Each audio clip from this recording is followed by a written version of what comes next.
So who won? Oh my gosh, is anybody else feeling tired today? I stayed up so late last night because what I did not want to see was a repeat of. Oh, back Xavier says, "What's up, Mike? What's up?" I did not want to see a repeat of 2020, where all of a sudden, we had the hockey stick kind of thing going on. Like I don't know whether that was supposed to like map out to climate change and say that's what adjusted all the voting, but yeah, I didn't want to see that happen again. So I wound up staying up. I'm not going to even say how late I stayed up, but oh my God, I'm feeling it today. Whew.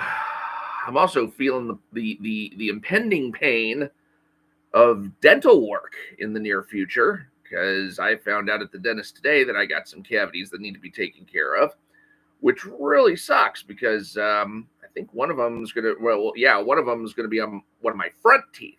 And I have not had a cavity on one of those like in, I don't know how long, maybe if ever. And I don't even know where the Novocaine needle goes in that case. Ooh.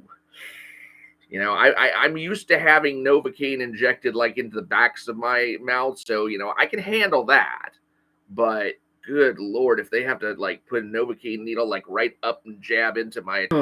But what I found out was that, they were starting to ask me, like what changed about your eating habits? Because this was not there 6 months ago. 6 months ago, you did not have cavities in these particular places. So something must have changed about your eating habits because my teeth are pretty constant. They get a cavity like once in a while, but to have a couple of cavities like all of a sudden, that's not a normal thing for me.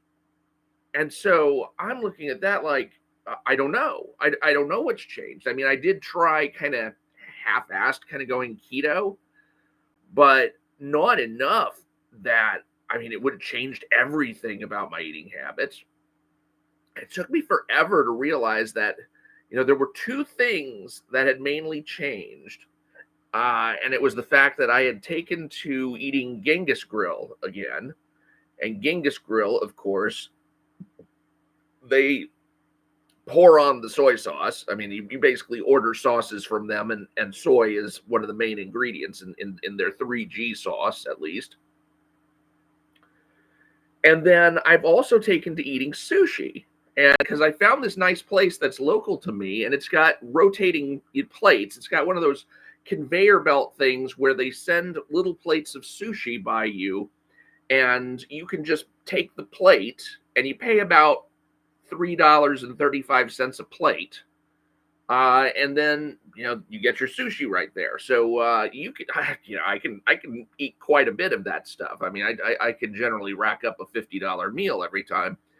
And but when I do go there, what I've taken to doing is I'll eat the sushi as part of it, the meat, whatever it is, like the fish, the crab, the shrimp, or something. I'll get a solid piece of that rests on the rice, and then I will go into, and then I'll get the soy sauce and I'll put that on the rice, and then I'll eat that. Well, I just learned that, of course, rice is straight up carbohydrates, which break down into simple sugars, which is not good for your teeth. So, and then I found out that acidity is not good for your teeth either. So soy sauce is an acidic substance. So I've been basically, eating sugar and acid for the last 6 months. And yeah, it's affected my teeth. So I definitely have to make some changes there, at least in the point where I'm doing better as far as brushing and flossing goes, because otherwise I'm not going to have anything to brush or floss. So yeah, it's been pretty ridiculous on the dental work side. I just found all that stuff out this morning, and that is, I'm just not looking forward to the needles at this point. So I've got a little bit of work that needs to be done on this side. I got some work that needs to be done in the front. I got a little bit of work that needs to be done on the side. I mean, basically, I'm a mess now. Like they're like, but at least we have Trump. At least we have Trump. Man, I had to cut a few people loose on social media over the whole Trump thing because, good Lord, there were people who were just ungodly annoying with their political expression. I mean, I don't mind if every now and then you come out and you say, well, here's my political opinion, and or here's a meme that I found that was funny and all this kind of stuff. But there were three people in particular who I just had to cut loose, and one of them was somebody was a relative of somebody I knew and who I'd met at one point. And we had a perfectly nice conversation at the time. The person was retiring from the radio business. And so I got to talk to this person. It was really interesting to learn about his time in radio and whatnot. And he's even award winning. They held a big retirement party in his honor. And so I knew his niece. And so I got to eat with him when he came to visit her. And everything was fine. Everything was fine. And then, oh my God, 6 months before the election, this guy turns out and starts posting meme after meme after meme after meme after meme from these Democrat meme producing sites. And I'm just like, dude, every time I get on social media, it's like I have to see your crap. And of course, I could have muted the guy, but then I wouldn't be seeing anything from him. And why the hell would I even want to, interact with this guy anyway, if all he's going to do is spout this garbage over and over and over and over again. And I mean, it's like he rarely ever posted any like real ideas of his own. He would make like little snarky comments above the memes that he was posting, but he would not contribute anything at all to the real discourse of anything. And I'm just like, good God, dude. And I would be responding to some of these memes because some of these memes were just brain dead. It's like, well, how come Republicans don't do this? It's like, well, because it would be freaking stupid to do that. Why aren't Republicans like they are in 1956? You may have seen my community post that I put up that had the meme about in 1956, here's what Republicans were for.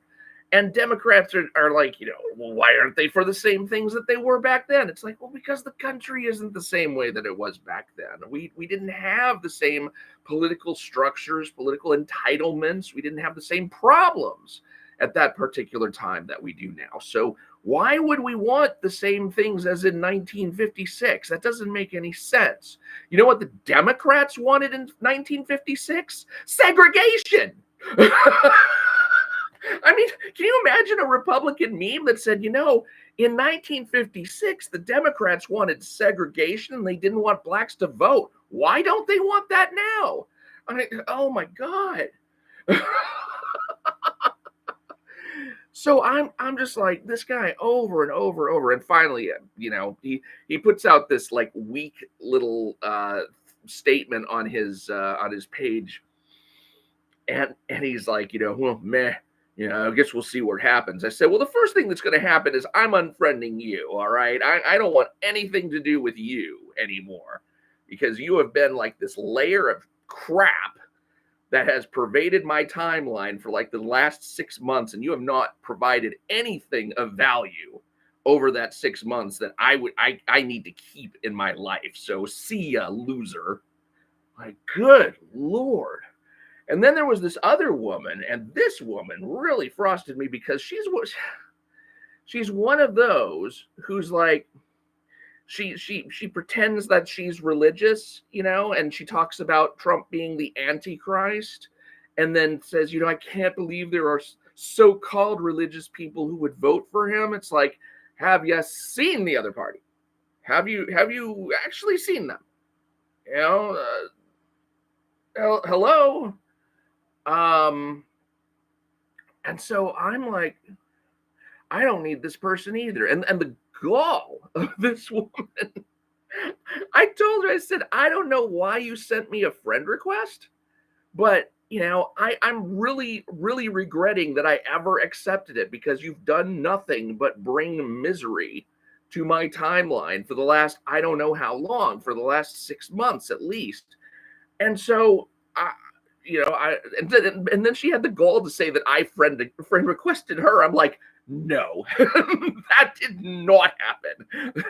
You completely made up that sequence of events in your mind. I have not sent friend requests in I don't know how long to anyone, which actually technically is not true, because I found a coworker who I had worked with for a while, and it was like, oh, there's that person. I didn't realize I had never friended that person, so went ahead and did that. Oh my God, but this person was just always saying that Trump was going to be an authoritarian and that Project 2025 meant the end of the world and he was going to be the Antichrist. The Antichrist, for God's sakes. Okay, what is he going to do after he's president? The whole rapture timeline is already thrown off, because you've got 7 years, right? When that rapture is supposed to first hit. Now, I don't actually think the rapture is valid Christian dogma, but the way that that many Protestant Christians interpret things is that 7 years before the end of time, all of the Christians in the world are going to get taken up to heaven, and then the rest of the people down on earth are going to have to make do with the political scene of the world as it is. And over the next 7 years, things are going to get worse and worse and worse and worse and worse and then in the middle of that time, the Antichrist will have risen and have taken over the world. And you'll have to either bow down to and worship him, or you'll be martyred for being a new Christian in that world. And then finally, at the end of 7 years, God comes back and wins the day for whoever's a Christian at that time. Now, the timeline's already screwed unless you think Trump's going to go on to be like head of the United Nations after this. And who in their right mind thinks that's going to happen? And it's not like the United Nations has the power to do anything anyway. It's not like he could rule the world from that extent. It's so silly. It was so silly. She was so silly that I don't understand such people. And of course, there's always that thing about, Trump's such a horrible person. He makes fun of, thus and so kind of people, and he's against these kinds of things, and he's racist and he's sexist and he's blah blah blah. And I'm like, yeah, but is he going to grow government or is he going to shrink government? Is he going to start wars or is he going to end wars? Is he going to, make America strong, or is he going to keep America weak? Those are the things I care about in a president. And if it takes a bad man to do those things, I'm fine with that, because I don't really feel like I have any other choice but to pick somebody bad. Everybody's bad to some degree. You just have to pick whichever is the lesser of two evils. And that's what a lot of people don't see. They think they're voting for somebody good. No, you're trying to vote for the least bad option you have. And that's the best you can do. That's it. And that's Politics 101 for you. Okay, let's see what we got here. Becky Xavier says, Eric July fanboys still have no chill, especially in the comment section. Is that on account of Trump's election? Andrew Rowland says, so what is a bribe stream? That is a very good question, because that is something that I have not made clear at the beginning of the bribe stream. I don't know if somebody else has chipped in.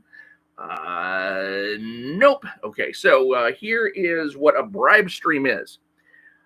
The object today is to get me to $50 so that I can purchase and review Ethan Van Sciver's Wrath of Helephant. It's not a comic that I'm really interested in buying myself. And you see, this is the problem that I'm facing as a reviewer. I do have people who send me their stuff, like Andrew Rowland. You've sent me King of Justice #2. And what's the ETA on King of Justice #2's review? Yours is next in line. Trust me on that. Probably this weekend, I'll be able to get to that.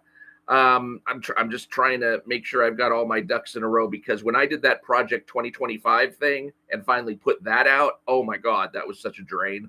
I could just not function after that. and now I've got all this teeth mess and stuff. But yeah, I'm thinking probably by this weekend I'll have that ready. So I've got people sending me their stuff to review and to publish videos about. I don't need, to go out and buy Elephant. I don't need to go out and buy Bloodruth. I've got Horseman on the way. I am interested in seeing that, so I went ahead and paid for that myself. When Zalen comes out, I'll go ahead and I'll pay for that too. But as far as Bloodruth goes, oh no, there was no way I was going to do that. So this past week, I held a bribe stream, and the objective was, okay, if y'all are interested in seeing me review and put a video out or put videos out about Bloodruth, then okay, send me the money to pay for it. I can be bribed, I can be bribed into this. But I am not interested in that book at all. In fact, I even thought about the fact that if for some reason I was not able to rack up enough money for Bloodruth by the end of the Bloodruth campaign, well, that might mean that the cover that I actually would want, which is cover A, might be out of stock, and I'd just have to buy cover D. And would I be happy about that? Would I not at least want to buy, cover A? And then I thought to myself, I don't want to buy it at all. I do not want that comic. I mean, there's nothing about it that really appeals to me. I mean, I've lost interest in the Rippaverse so much at this point that I can't, until ISOM number 3 comes out and completes the first story that we were ever given about the Rippaverse. That's really what I want to see. I want to start seeing some laying the groundwork of some actual stories. We should not at this point in time have this wide open ending for the premiere story that launched the Rippaverse. There's no reason for that. There's no excuse for that. We should be moving on by now. And I don't know if it has to do with the ministry. I don't know if it has to do with, whatever payouts they have to make to the ministry or stipulations or what have you. I don't know. But I don't care either. It's like, just get the freaking book done already. But anyway, as far as the nature of the bribe stream goes, is like, if there's a book out there, and I think that maybe there are people who would want me to review that, then I will see. And in the first case, when I did a bribe stream, it was for Bloodruth #1. And then I realized, oh, guess what's closing out in the next week? It's Ethan Van Sciver's Wrath of Elephant, which is written by the guy who did the ISOM #1 edited edition, and has also done the ISOM #2 and Alpha Core #1 and Yaira #1 edited editions. Now, I cannot recommend going to Jabai's Substack and reading Alpha Core #1 or the Yaira #1 edited edition. I don't even think I finished the Yaira #1 edited edition, because it's just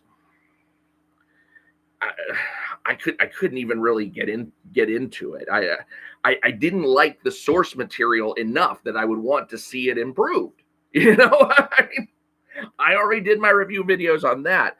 And it does remind me, though, I have never done my own edited edition of ISOM, and that is something that I would like to do in the future. So that is something that I need to look at, but I've got other books to review first. So King of Justice #1. I've got another one from Frost Comics. I forget the name of that one. And then John Delarose's, what is the name of that book? Is it Imperium? No, the Terran Imperium is the name of the book. Ayla Rin is the character, and I cannot for the life of me remember what the first comic in his series is named. But it's that one that I'll do third. And then after that, by that point, I think Horseman should be in, and so I'll be doing videos on that. And then afterwards, we'll see what's arrived. But for this particular stream, I'm thinking that a copy of Elephant is $25. The shipping is $8. That's $33. The tax on top of all that is another couple of dollars. And so if I want to, and then here's the bad thing.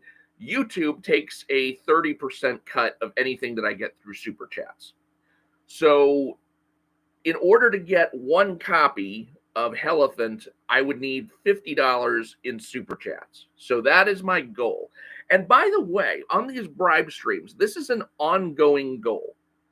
Oh, Andrew Rowland said, "Is it Morningstar Chronicles from Frost Comics?" That is correct. Yes, that is the one that that I got. That'll be after yours. So let's see. Totally broke my train of thought there. Way to go with that, with the orange highlighting. Let's see. Okay, so for the bribe stream, what I was going to say is that these bribe streams are actually open-ended. And one thing that I know is possible to do is that if you look back and you think, oh yeah, I would have donated, $5 for you to read Blood Ruth, yeah, that's fine. What you can do in that case is send me on one of my regular videos a super thanks or a tip or something like that, whatever it's marked as on YouTube. I know that under the regular videos you're able to do that, and you might actually be able to do that under the shorts, but I'm not sure on that. But you can send me some money that way, and just basically earmark it for whichever of the books you want it to be for. And so if you don't earmark the money, I'm just gonna, whichever one came first, I'm gonna allocate it to that bucket. But if you allocate, or if you specifically say, hey, I want this $5, $10, $15, I want this to go to Elephant, then it'll go to Elephant. And any money that's like over and above on Elephant will then be applied back to any of the other things that I've had a bribe stream for.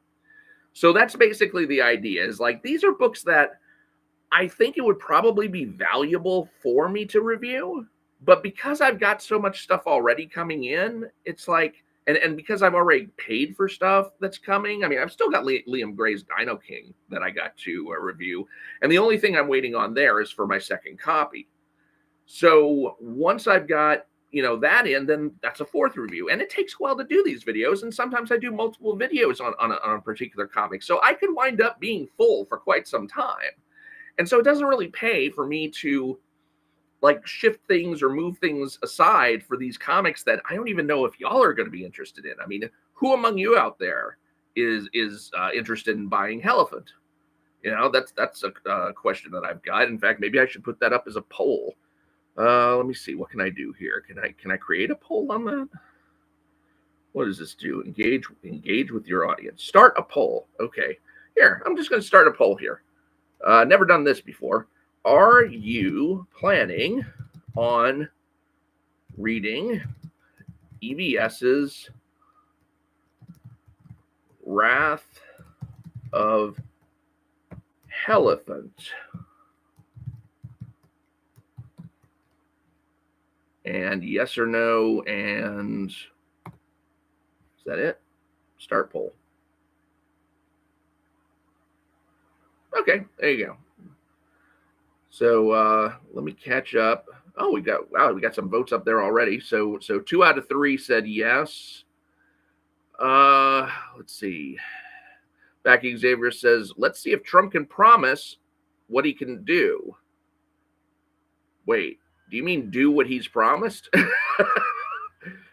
At this point, the anti-woke will become just a brain rot as just as brain rotted as the woke. Andrew Rowland, every president has been called the Antichrist. Even I didn't fall for the Obama is the Antichrist BS. Yeah, it's so strange because it's like, come on, guys, it's not going to be that obvious. I mean, even in the Left Behind series, it wasn't like tremendously obvious. Although I thought the Left Behind series, did anybody read the Left Behind series? I read the first 8 or 9 books and then I gave up.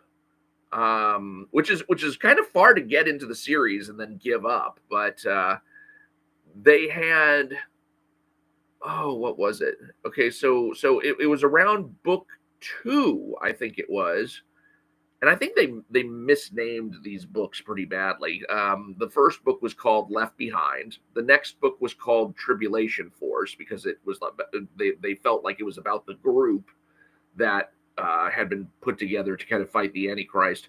But the book itself was more about the rise of the Antichrist, and the guy rises to prominence by basically being able to recite all of the countries that are in the United Nations in alphabetical order from memory. And that's how he like rises to prominence. Okay, whoop-de-doo. I just thought that was a weird way of doing that. But the book held my attention, and it held my attention pretty much all the way through the whole Mark of the Beast thing. But after that, I was just kind of like, I'm done. You know, I don't need to know where this series goes anymore. And I probably speed skimmed the rest of the books in the bookstores. And the last book was just kind of god awful. I mean, it was no pun intended. The last book, I mean, of course the writers want to be devout, and so they don't want to put words in Jesus's mouth when Jesus makes his appearing. So all they do is have Jesus repeat things that he said from the New Testament as he's like, you know, going around and, I don't know, cleansing the world in fire and whatnot. So it's just like, this is no fun. I'm kind of wanting to see what the writer's spin on Jesus is. But I guess they didn't want to, you know, be accused of irreverence and putting words in God's mouth. So they just went and they decided, yeah, okay, we'll just put lines from the New Testament in there. Like, okay, I didn't find that very entertaining. Becky Xavier says, I mean, Democrats are just evil. Yeah, it depends. I hate to just, you know, placidly agree with the statement, because I know that the people who are in the Democratic Party, and this is the kind of thing that's lacking in political discourse, is that we're really easy to jump on the bandwagon and just basically lay out that, you know, these people are evil and blah blah blah, as if that meant that they had actual dark motivations, when really I think what we mean a lot of the time is that they have values that contradict ours. There are things that they value that we value less, and there are things that we value that they value not at all. And probably, you know, the same kind of standard goes in reverse. Like, I was listening to Scott Galloway, who I guess he's a CEO or something like that. And for a while, I thought he kind of had a good head on his shoulders. And then I realized that this guy's values are just like, you know, in the toilet as far as I'm concerned. Because what he was literally saying on the podcast that he was talking on was, you know, men should vote for the Democrats because men want more random sex, don't they? I mean, if you're a man, don't you want random sex? And if you want random sex, then the Democratic Party is the party for you, because you'll get to have more random sex with these women, and you won't have to worry about, you know, raising their children, because the Democrats will make sure that abortion laws are wide open for you. And I'm just listening to this guy like, are you even human? Because what you're basically saying is, you know, you should pay no mind to the fact that you could be out there generating babies, and, you know, these women would be taking them to the abortion clinics to be killed. And I'm just like, I wonder what it's like to live in that kind of mindset where you don't recognize an unborn child as a human being. What is it like to look at the world that way? And when you do look at the world that way, then I can kind of see what it is, the conclusions that you reach, because this guy is just flat out stating his conclusions. He doesn't see unborn children as human beings. Therefore, it is okay to produce as many unborn children as you want, even if that means the women are going to take them to abortion clinics and kill them. Who cares? It doesn't matter. They're not human beings. That's his view. If you take the view, which I think is the scientifically grounded view, that a child in the womb is a human being, because the only thing that matters is, do you have an organism, an individual organism, whether it's attached to another organism or not? Is it an individual organism that has human DNA? If so, that's a human being. And every one of us out there started out as a single-celled human organism bouncing down a fallopian tube toward the uterus. And we are the lucky ones who got to attach and then grow from there. But we were human from that moment of conception. And when you realize that, when you realize the scientific perspective on when human life begins, because that is the scientific perspective.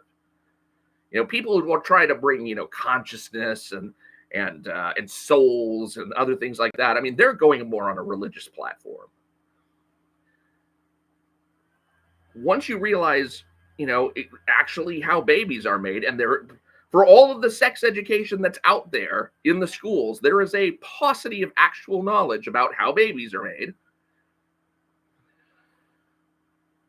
Then you have to wonder, okay, so if it's not right for me to kill my child, how must I therefore live?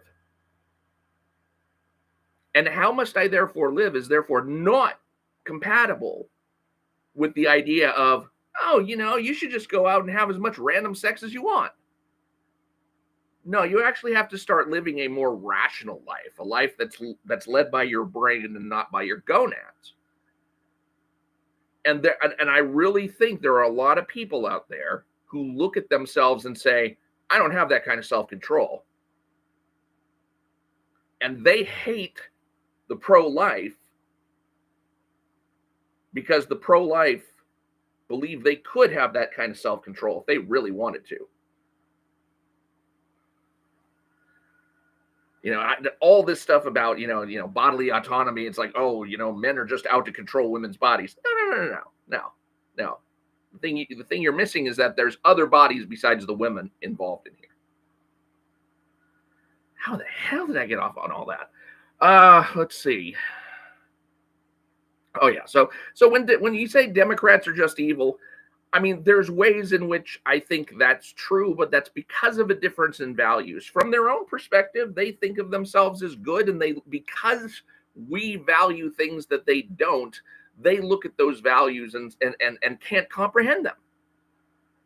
I think, and this was actually written by Jonathan Haidt in his book, The Righteous Mind, how good people differ on politics and religion. It's not that everybody is evil, it's that everybody is kind of attuned to various different kinds of values and attuned to seeing the world in a certain way. And if you are attuned to a certain set of values and a certain set of morals, you might not be able to distinguish the morals of the other side. Haidt has the view that there are 6 moral foundations, and 3 of them are individual based and 3 of them are group based. And conservatives care about all 6, whereas liberals and libertarians care about only 3, and they don't even see the others. It's like having a kind of moral color blindness, where you're looking at, a curtain or something, and it looks like an all red curtain to you, but there's somebody else who can say, no, I see red and green patches on the curtain, and this person just can't, because it all looks like one color, and that one color is, red, green, whatever it is for that person. And so the same thing happens with morality when it comes to conservatives and liberals. The conservatives can look at a series of actions and say, okay, that's moral on the individual plane, but when it comes to the group values of loyalty, authority, and sanctity, it violates those. And the liberals looking at, they're like, what even are those? I don't even recognize those. And the libertarian is in the same bucket. Like, what are you talking about? What is this thing, loyalty? What is this thing authority? What is this thing sanctity? What even are those words? And that's how it's registering to them. Whereas the conservatives are like, wait a minute, you don't see that all of these are important. So that's kind of where the difference comes from, is that some of us, have been either raised in such ways or just are genetically in such ways incapable of seeing those things. And so each looks evil to the other. Becky Xavier says Project 2025 is just reforms. Yeah, it is. I mean, I have a video on it. It's a kind of a long video. It's about an hour and 45 minutes long. But what kind of reforms, though? And a lot of it is about shrinking government. A lot of it is about trying to combine and rearrange and reorganize government so that the government is smaller, so that it runs more efficiently. Of course, Elon Musk is supposed to go in and improve government efficiency.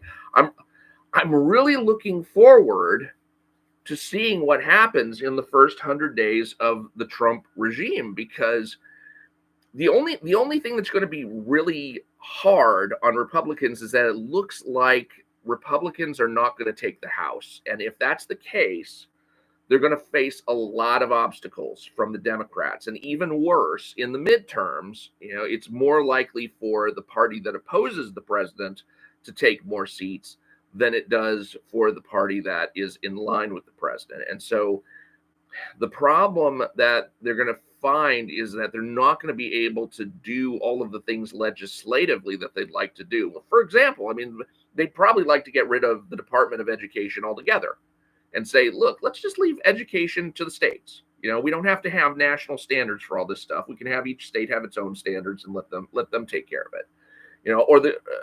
And probably Congress will not let that happen because the Democrats will not go for that.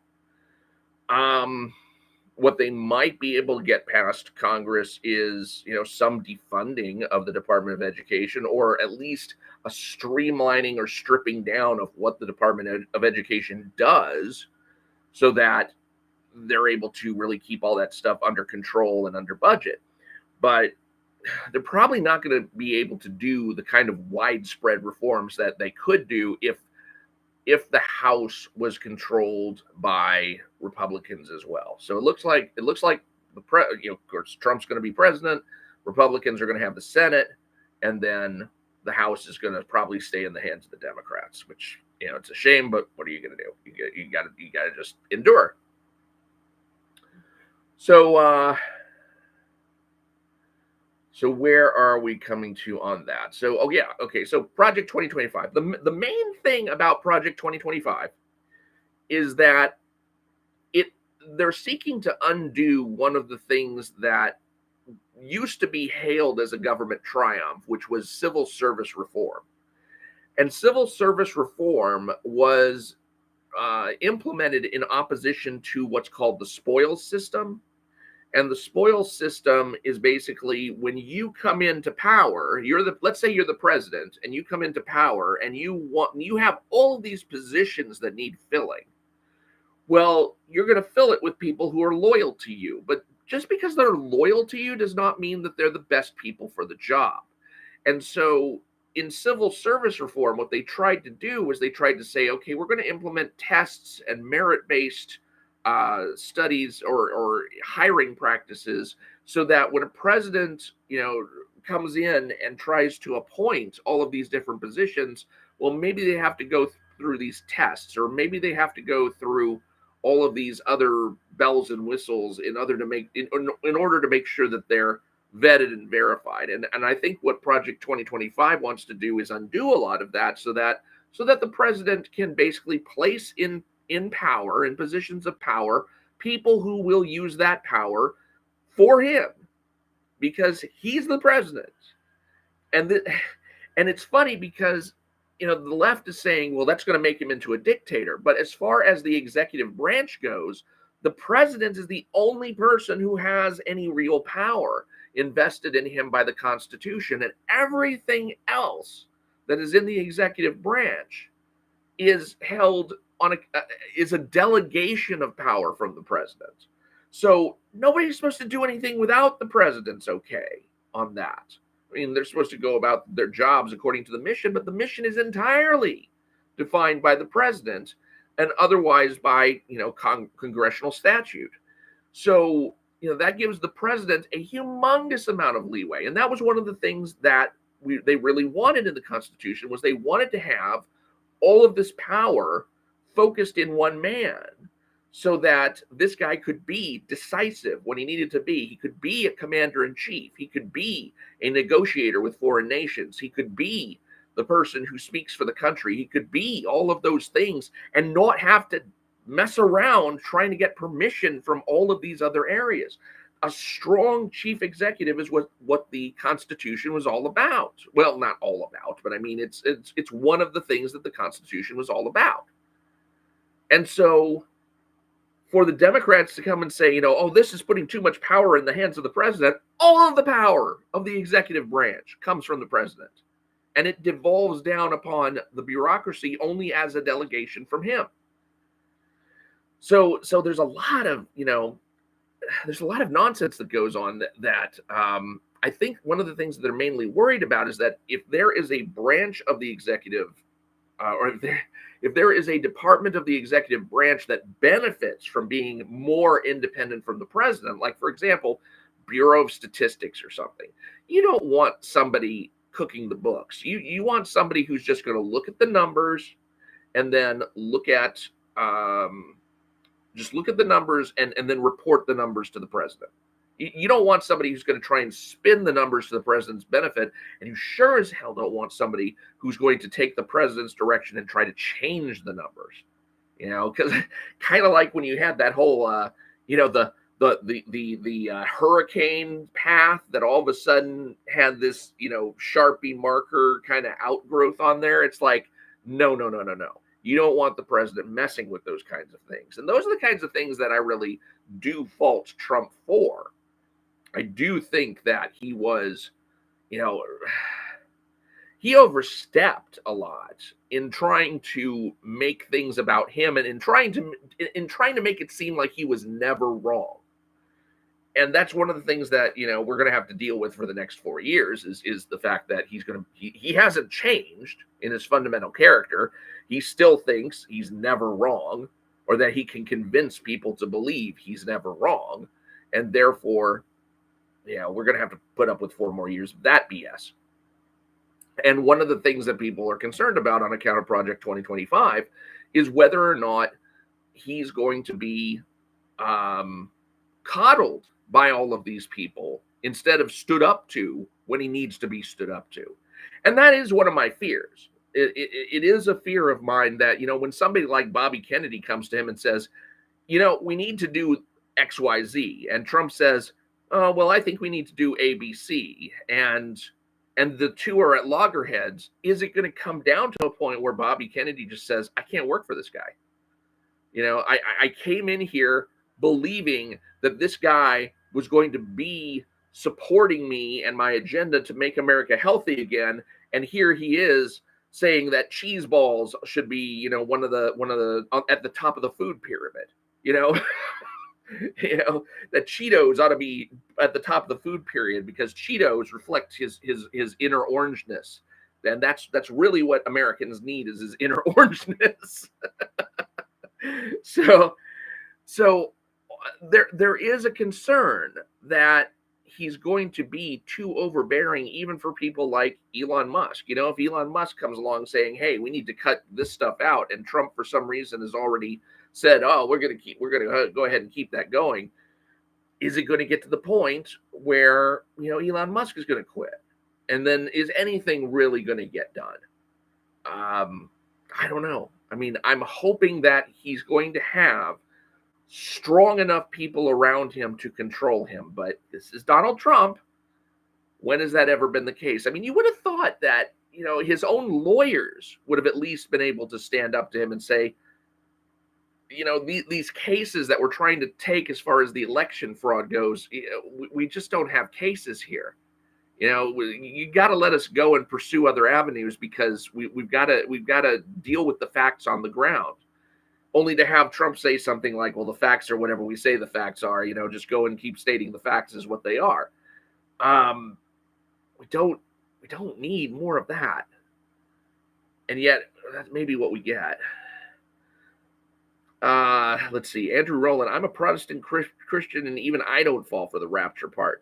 Yeah, it's an attractive idea, because you think about, you get kind of bonus for being a Christian. You don't have to suffer through everything that everybody else is going to have to suffer through. But at the same time, that's not something that was ever talked about in any of the early Christian literature that's out there. I mean, there's like 7 centuries worth of Christian literature, and none of them talk about anything even remotely resembling a rapture. Backy Xavier says, I mean, I want to become Christian, just not Protestant or Catholic, and more Orthodox-like. Orthodoxy, I do say, is probably the most authentic denomination of Christianity. So I think you've chosen correctly in that light. Because when you look at the history of Christianity, of course, you had the undivided church. This is like the undivided church's timeline. And then it gets a little complicated, because you have this one branch called the Coptic Orthodox that broke away in like the 4th century, and that they were basically hung up on the idea that God actually converted his nature into human, or merged it with human, instead of keeping the hot side hot and the cold side cold, as a McBLT would be, and keeping a human and a divine nature intact. But you had the Catholics and the Orthodox basically together as one undivided church for about 1,000 years. And then in, like, I don't know, what was it, 954, you had the final split of the schism, the Great Schism. Maybe that was 10 something was probably the Crusades. I don't really know too much about that, because my reading kind of stopped with the 7th Ecumenical Council, which I think happened in like the 6th or 7th century. So so that was basically where the Pope, being, over the West, and then all of the other churches, big churches, being in the East, it kind of just broke the Christendom in half, and the Pope ruled unilaterally over the Western side, and the Orthodox kind of just, I don't want to say stagnated, because they didn't entirely stagnate. They still developed their doctrines as they went, but there was a division between the two, and Rome became more of a law-based, legalistic kind of system. And I'm saying that kind of repeating Orthodox propaganda that I remember, whereas the Orthodox were always more of a kind of loosey-goosey, more feelings-based kind of Christianity, based on, energies and oneness with God and theosis and all this other kind of stuff. Whereas on the Catholic side, you had more of the justification and original sin and blah, blah, blah. And I think there's probably, if you could get Catholicism and Orthodoxy to reunite and come together without the papacy and its BS proclamations, you could probably get a more accurate reflection of what Christianity is, both if left and right were to come together, if East and West were to come together on that. They're really, there are elements of Orthodoxy that I feel like are wrong. There are elements of Catholicism that I've always felt were wrong. Protestantism was largely a reaction to Catholicism, and they didn't join Orthodoxy when they had the chance, or else, they, might have had better success in keeping themselves together instead of splintering out into, thousands of different denominations. So, so as far as Christianity, I mean, if I were to refer anyone to a church, I would refer it to the Orthodox branch. And I would send them running away screaming from the Episcopals. Good God. Karate stick, giant douche, or turd sandwich. Now, is that how you're referring to both sides of the church? No, I'm just kidding. Back Xavier says, that's the thing, Mike. What will Trump do? LMAE says, hello, hello. Credence Desire has a purplish icon. Oh, is it somebody holding out for a bowl? And I should mention that this is a bribe stream, and so what the goal here is to raise $50 so that I can purchase and review Helephant, or Ethan Van Sciver's Wrath of Helephant. So if I'm not planning on buying it, but if someone donates $50, if some group of people were to accumulate $50 toward that purpose, then I will go ahead and review and make videos on Helephant. And also don't forget that Bloodruth #1, I've got $3 so far allocated toward the $100 I need for Bloodruth #1. So feel free to earmark money for that as well. And if you're not watching this live stream live, there's also a way to donate money through what's called a SuperThanks on one of the regular videos, possibly on one of the shorts. I don't know, but go to any one of the regular videos and drop a SuperThanks and earmark it for either Helephant or Bloodruth, or whichever, first come first serve, whichever. Let's see. Karate Stick says you should get people to bribe you not review Rippaverse books. Oh, that's genius. Oh my goodness. Yeah, I could probably start something with Rippaverse goalposts. And Rippaverse goalposts would be like, oh my God, Mike Partika needs $50 or he's going to review Bloodruth. $100 will prevent Mike Partika from writing or saying anything against Bloodruth. Please pony up. Baki Xavier says Karate Stick true. Rippaverse will just not sell. Well, it depends. How is Bloodruth doing? I'm curious on that. Let me look that up. Rippaverse. Rippaverse. I probably should have done this on the Bloodruth collection.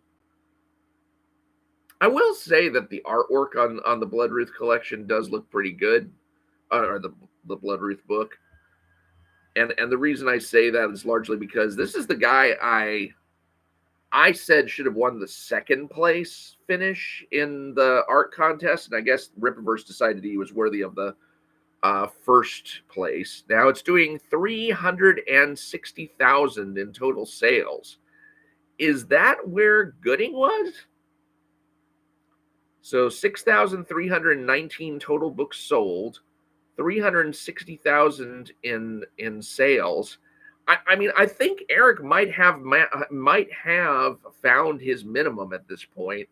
If he can generate $400,000 for one of his own properties, and if Chuck Dixon and Joe Bennett, on account of their fan bases, are able to generate, $800,000 for one of theirs. Let's see, where is Horseman? What is Horseman up to? Horseman is at $714,000. So yeah, if you can get $700,000 out of a Joe Bennett and Chuck Dixon book, and you can get $300,000 at this point out of a Soska Sisters book, or just any other writer under the Rippaverse banner book. I mean, that's selling good enough, isn't it? I mean, that's probably going to sustain it for a while yet. I mean, it's unless Horseman turns out to suck. I mean. Oh, speaking of which, here's something I found out. I wrote to Chuck Dixon and asked him a question. Chuck Dixon, if you didn't know, he does have a YouTube channel.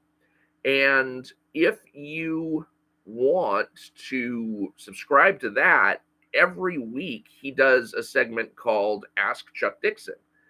And, I think it's Yeah, just ask Chuck Dixon.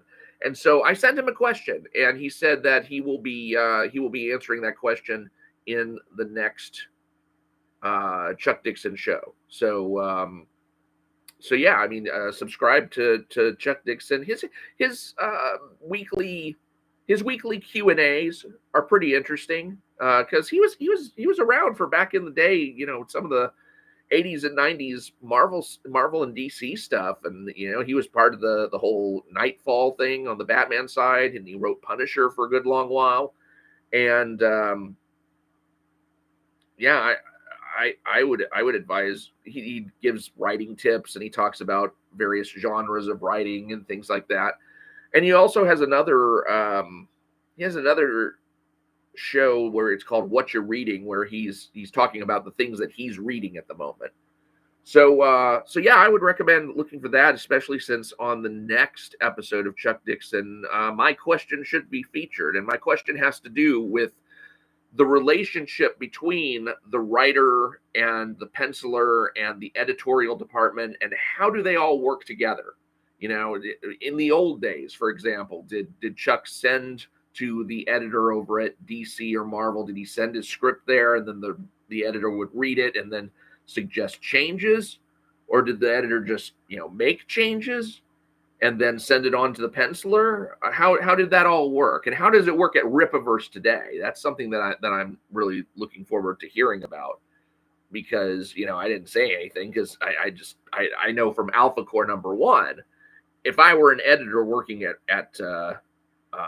Rippaverse and he had sent me that script, I would have been like, okay, this script has a couple of problems. Can you change this? And one of the things that I asked is, did he get any requests for changes from Rippaverse? I'm just curious to know whether they just said it's a Chuck Dixon script and we'll just take it at face value, or if they actually tried to apply some critical thinking to it, whatever amount they actually have over there, and say, oh, okay, yeah, we actually have a couple of problems here.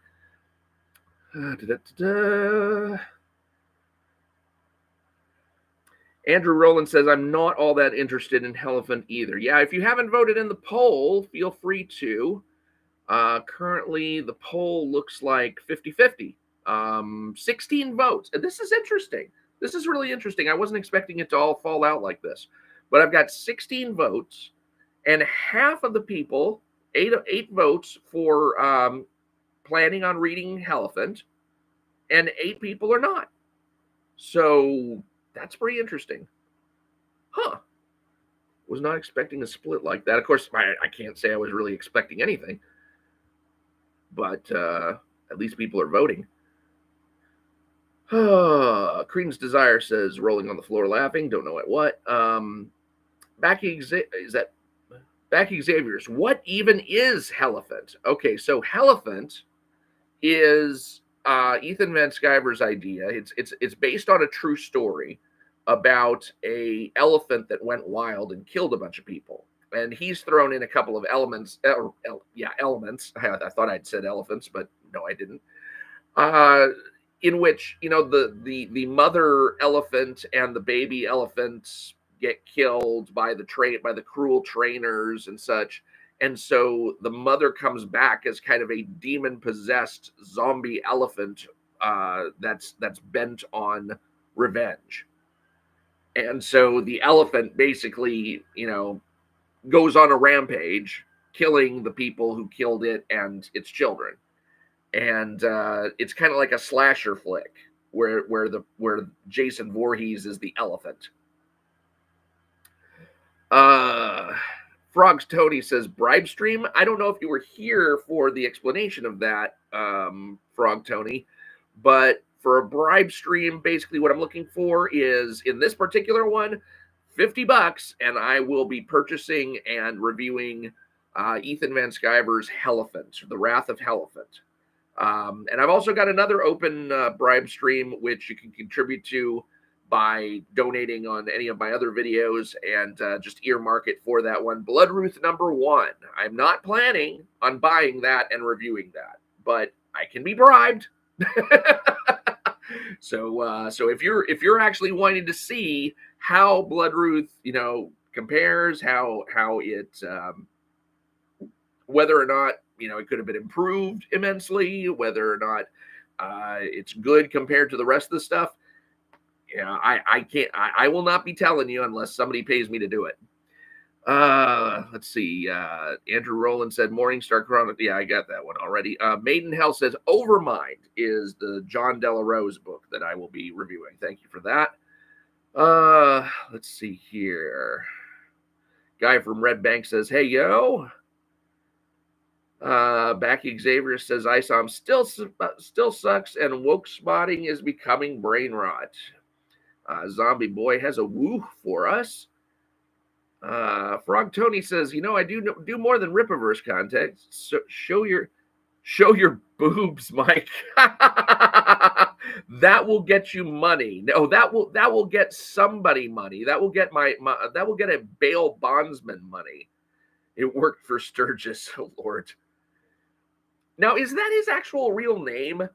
I was actually I was there was some like either a Twitter stream or there was a chain of YouTube comments in which he's like, I don't know why you call me Sturgis. I'm like, is that not his name or is that his name? I just thought it was his name. I know he goes by Renowned Zero on his YouTube and Twitter feeds, but I just figured that Sturgis was his actual name.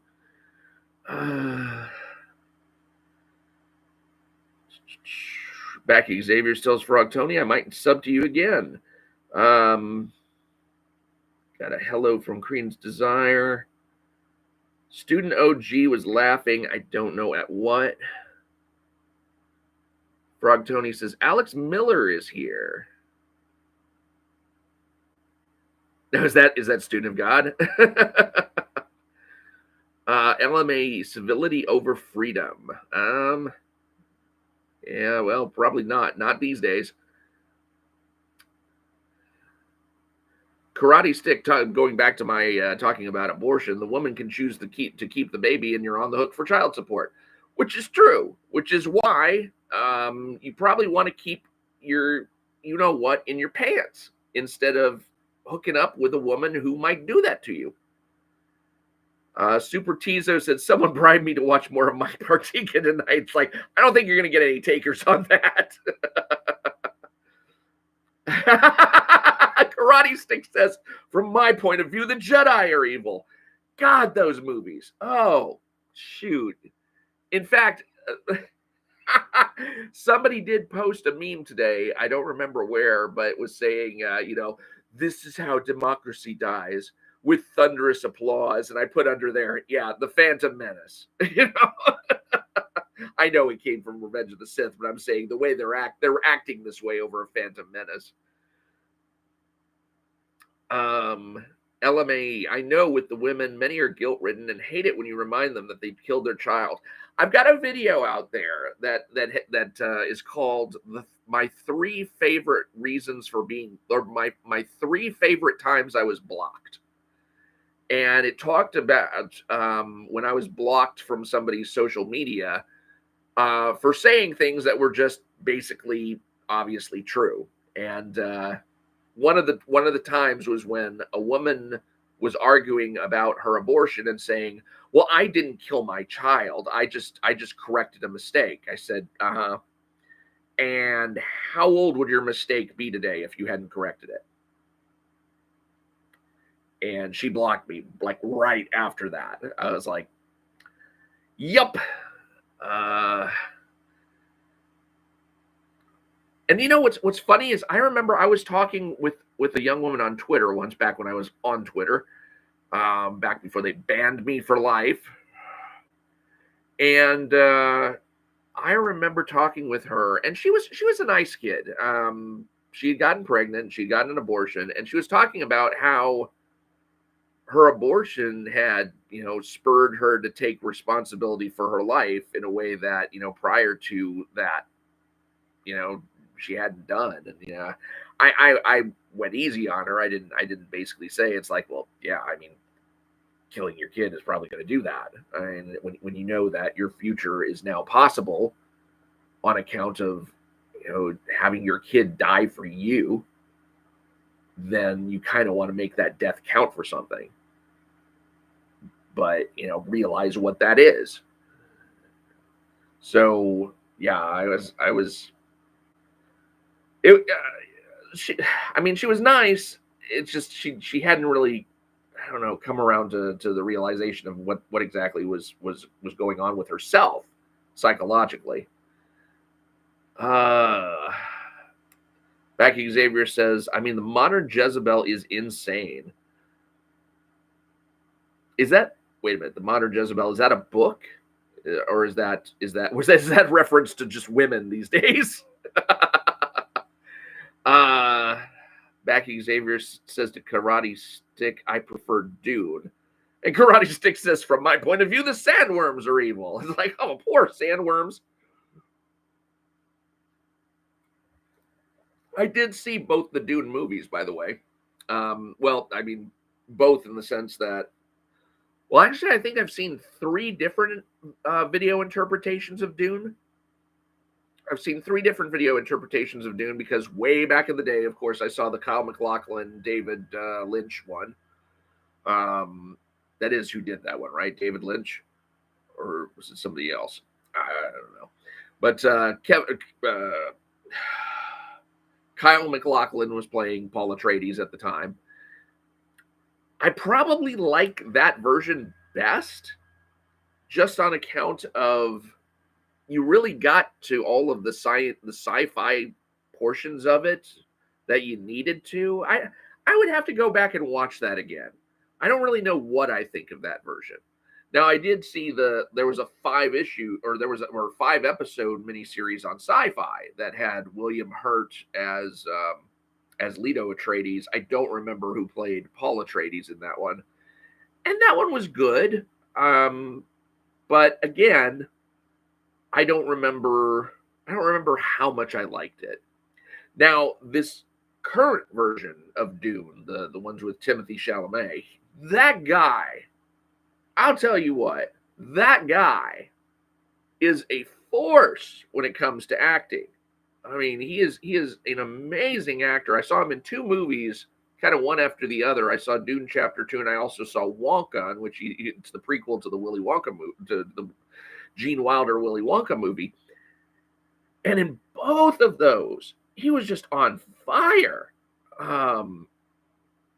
What I loved especially about Dune Chapter 2 was in the scenes where he's basically having to be this messiah figure to these desert people. And he pulls it off so well. I mean, he's got that perfect kind of blend of arrogance and inevitability, and just this kind of jaded feeling like, this is what I got to do. I don't want to do it. But this is what I was born for. And I was like, God dang, that guy can act. And then, of course, with Willy Wonka, I mean, jeez.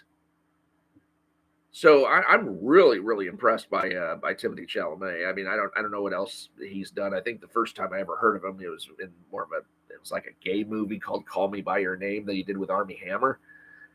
I will not be watching that. So don't really have any desire for that. Although as far as Armie Hammer movies go, I can recommend 2. I liked The Lone Ranger. I liked The Lone Ranger with him and Johnny Depp. It's not your traditional Lone Ranger movie, just letting you know. It's done a lot more for laughs. But the other one is The Man from U.N.C.L.E. And again, it's not an exact match for the original series, but it was fun. It was almost like you got to see, for one thing, Henry Cavill in the spy role, so you kind of got to see what it would kind of look like if he were James Bond. And then you got to see, his friendly competition with the Napoleon Solo character. No, is it? I don't remember the characters enough for it. There's a great scene in Man from. Well, I don't want to spoil anything from it. Let's see. reforms on old projects that probably didn't work. Is that... Not sure what that's from Backy Xavier's. Not sure what that's in reference to. I'm a little bit behind. Karate Stick says, appoint Eric July to run the Department of Business. Yeah, that's right. Benzinger, a.k.a. El Otaku, a.k.a. The Web Pillar. Hello, Mike.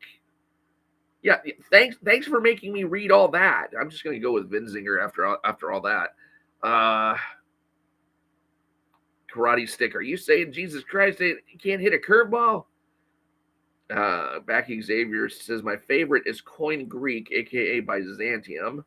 Are you talking about the church services? Because I know in the Orthodox Church, what they will do is they will have a mix of whatever ethnic language or ethnic groups language that they belong to. If it's Greek, they'll do Greek. If it's Syrian, they'll do Syrian.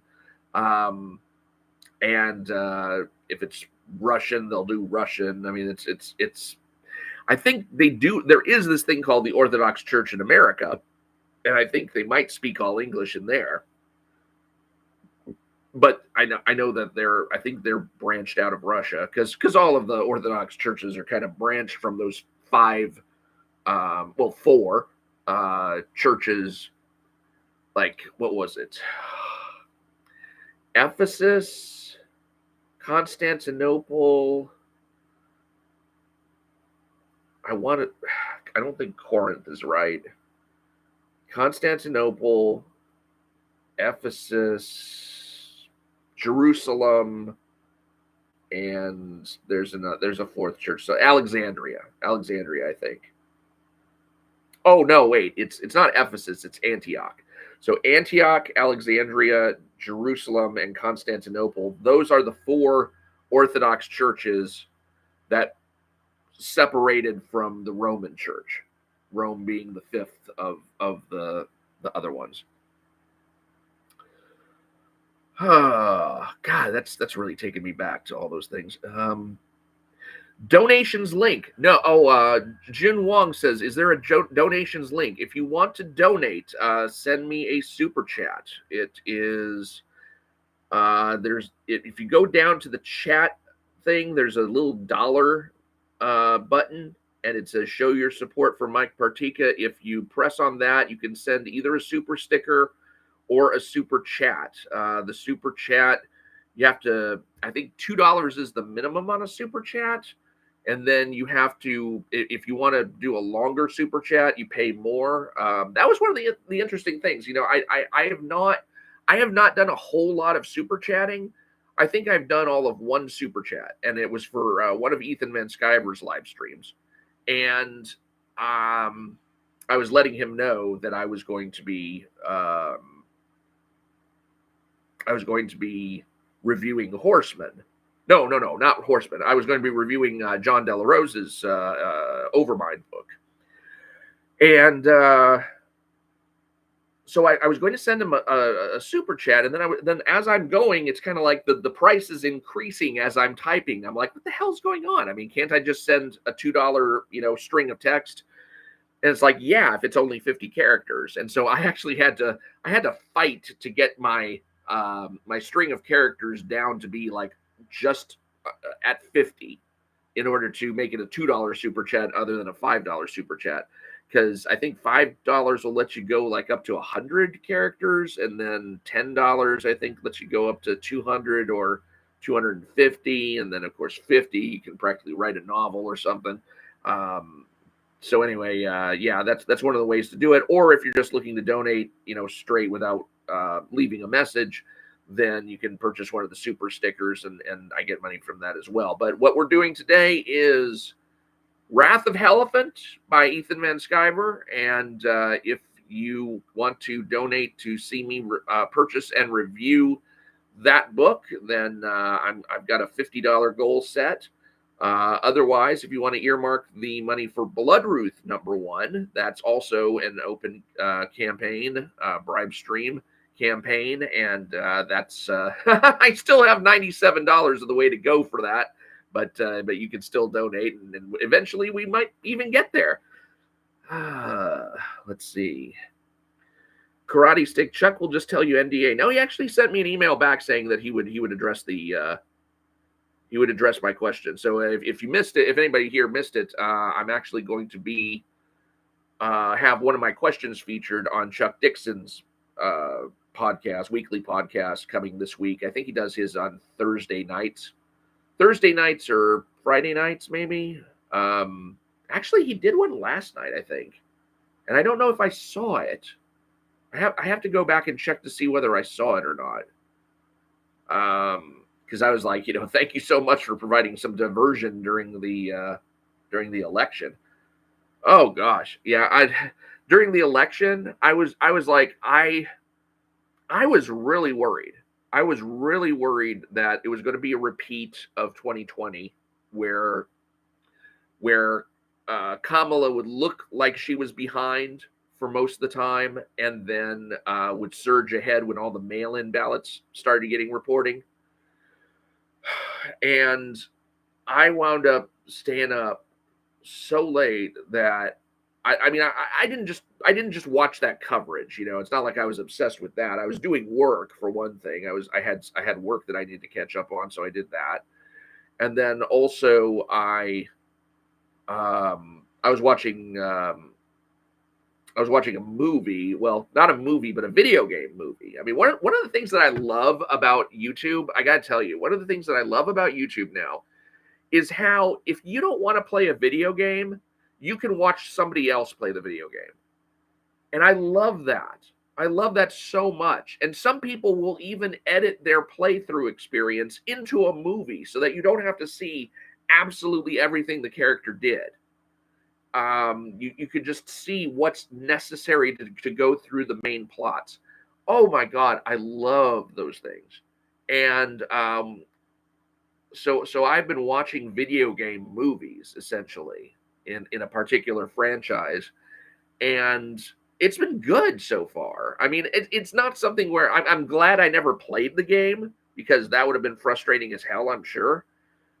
But I really did. It was really interesting to see what it was everybody was kind of talking about this game, because it was a rather famous game. And now, one of the things that I want to do, I have bookmarked Final Fantasy Tactics, and I don't know if anybody ever played that. That was a Super Nintendo game. And Final Fantasy Tactics, you had a very, very intricate combat system, and it took a long, long time to do battles.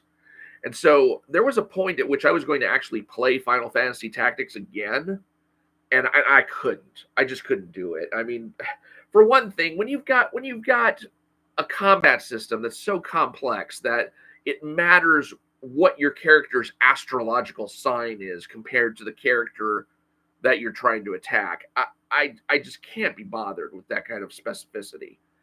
But oh my God, the story in Final Fantasy Tactics is so good. It's so complex. The first time I played the game, or the only time I played the game, I couldn't appreciate how good the story was, because I was thinking it was just going to be kind of a normal, straightforward story. I did not know how much it was a story about how history is controlled by the winners, and how you can even have religions that grow up around falsehoods and, spin out of control, and where you find yourself fighting for the wrong side of things. It's so good. So good. And what I want to do, and I don't know if anybody's done it already, is I just want to kind of go through and look at the story of Final Fantasy Tactics and just kind of analyze it and tell that story as it goes, and kind of get a grasp on all of the themes and its complexities, because it's such a good story. But yeah, that's I've already watched it once. I already watched it once. And then I watched another series of, what was it? I remember, it was Sticks, Hex, and Hammer recommended Ogre Battle, or Ogre Battle 64. And it turns out that there are like 5 or 6 games in the Ogre Battle story. And I watched all of that stuff, and it wasn't all that good. I mean, maybe the gameplay was fun, but watching the story was not all that good.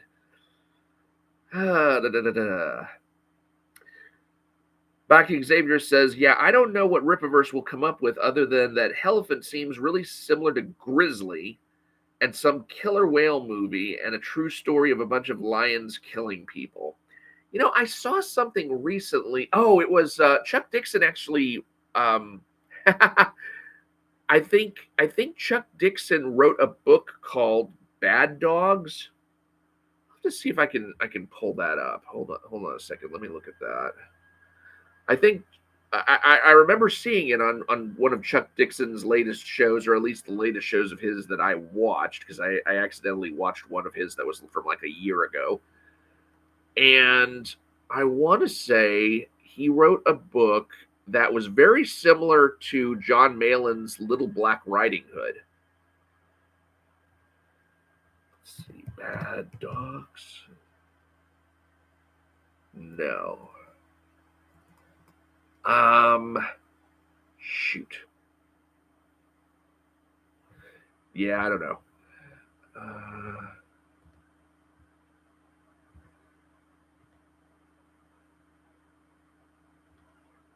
What have we got here? I think I've seen all this stuff. Yeah, I think I've seen all that stuff. Okay. So, yeah, Chuck Dixon, he was talking about writing a werewolf series that was set in the inner city. I was like, well, wow, doesn't that sound like John Malin's Little Red Riding Hood or Little Black Riding Hood? Probably didn't have the same language, of course. Guy from Red Bank, Student OG is laughing because he's the Shadow, and the Shadow knows. Yeah, Chuck Dixon was just talking about the Shadow in one of because he actually had the opportunity to meet the writer of the Shadow. I don't remember what the guy's name, but he was the guy who created the Shadow, and he asked the guy, about certain things that he'd heard, like the fact that this guy actually typed so much and so fast that he owned 3 different typewriters, because typewriters back in the day, if you overused them, they'd overheat and they'd jam. So this guy, when he was writing out his pages for the Shadow, he would switch. The typewriter would eventually lock up on him, and he would switch. He'd pull the page out, put it into the typewriter next to him, and he'd start going on that one and give the other one time to cool down. And then when this one overheated, he would go to the third one. And generally, he just needed to rotate among all 3 of his typewriters in order to keep typing on a continual basis. But that is how much he did. And he typed until his fingers literally bled. Because he was trying to crank out like 14 something like pulp books a year. And just at that pace, he's just, goodness gracious. And Chuck had to laugh. He said he actually had the audacity to ask the creator of the Shadow at that point, were there any books of yours that you really liked? And he actually did have a favorite. He actually did have a favorite where he says, this one was a really good book. So that was a pretty entertaining story. So you'll find out if you subscribe to Chuck Dixon's channel, not only will you get to see the question that I have posed to him, that should be coming either end of this week or next week. But you might actually get to see that as well, or those are the kinds of stories that you'll hear from him. I never really got that interested in the Shadow because I just didn't really know that much about it. The only book about the Shadow that I would recommend, I think it's kind of essential if you are a fan of Matt Wagner's Grendel, then you should pick up the 3-issue miniseries with Grendel versus the Shadow, and just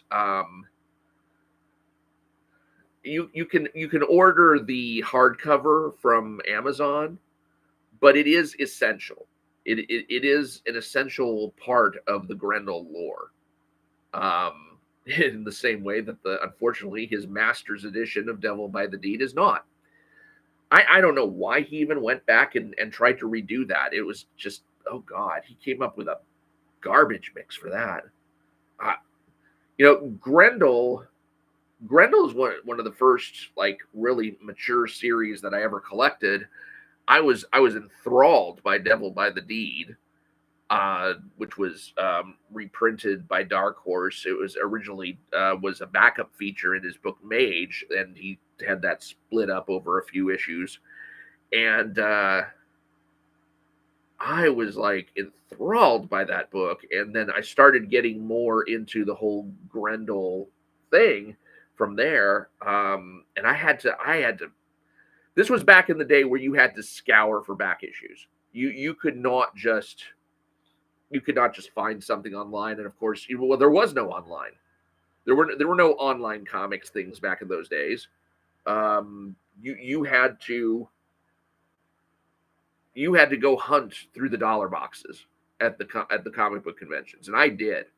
I had to issue by issue, down on my knees, on my ass, combing through all those quarter boxes and finally finding like an issue of Grendel here and an issue of Grendel there, and finally putting the whole series together from all of those. I had Grendel almost in its entirety, and I think the only thing that I actually gave up that maybe I shouldn't have, but I really didn't care to keep hold of it, was he wrote a prose book.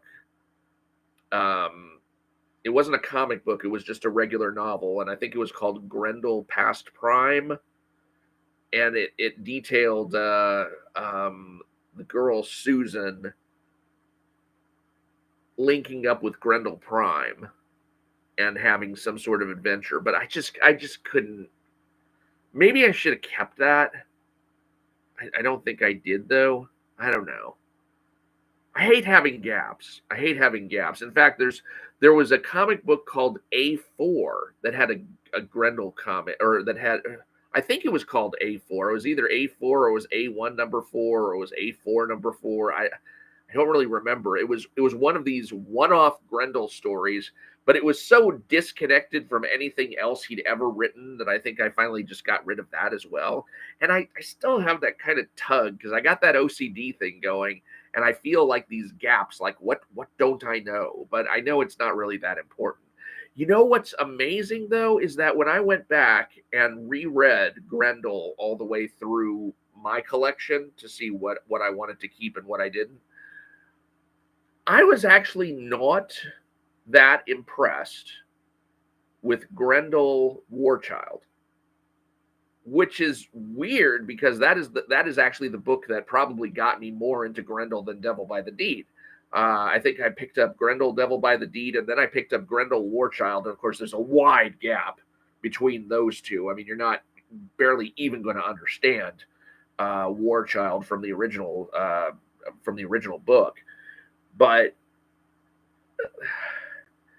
Warchild, after reading the complexity of Grendel going through the Orion Asante phase, it was like, it was too sparse. I mean, it did collect at least all of the elements that had existed in prior Grendel series, but it put it together in something that was so fast-paced and so action-oriented that it was, to read it immediately after reading the Grendel series that preceded it, made it feel boring. It was just boring and sparse. And now he's still going on that series, which is kind of amazing. I mean, I don't know how long this guy's going to be going around, but I mean, just like Mike Barron on Nexus, Matt Wagner is still doing Grendel books, and he just did one where it was called Grendel Odyssey, and it was set out in space. And now he's doing a series of a trilogy of stories with Grendel Prime back on Earth, to kind of explore what the Grendel legacy looks like now. And God, I kind of just wish this whole thing would come to an end. After so long, I'm just not as interested in it as I used to be. So, but Grendel back in the day, I mean, oh my God, that one just, that was an all-consuming thing. Karate Stick says the best place to watch video games is the TAS Videos channel. Nerds play games through an emulator, frame by frame, as fast as the game will allow. And do we have any other? Nope. We got. So far, we're at a whopping $0 toward the BRIBEstream. I probably need to put up like a pinned post or something like that. How many votes have we got on? We've got 18 votes on. Do you plan on reading EVS's Wrath of Helephant? And it's still roughly split, but it looks like a couple more people just voted no, and they're not going to do that. I'm going to go ahead and end the poll now. And maybe I need to have like a pinned post or something up there that can explain what it is that I'm looking for as far as the money thing goes, so that I don't have to. So I did that the last time. I actually had a pinned post up at the top that was basically saying, "Hey, you know, I'm $50 away from my, or well, $100 away from my goal for Bloodruth #1," and at least I got $3 on that one. I mean, that'll stay there. That'll stay and sit until the day that somebody else ponies up, and you know, maybe one of these days, I hate to rely on it, but low watermark will come around and be like, "Oh yes, I haven't dropped $100 on my critique in a while. Here you go, old boy."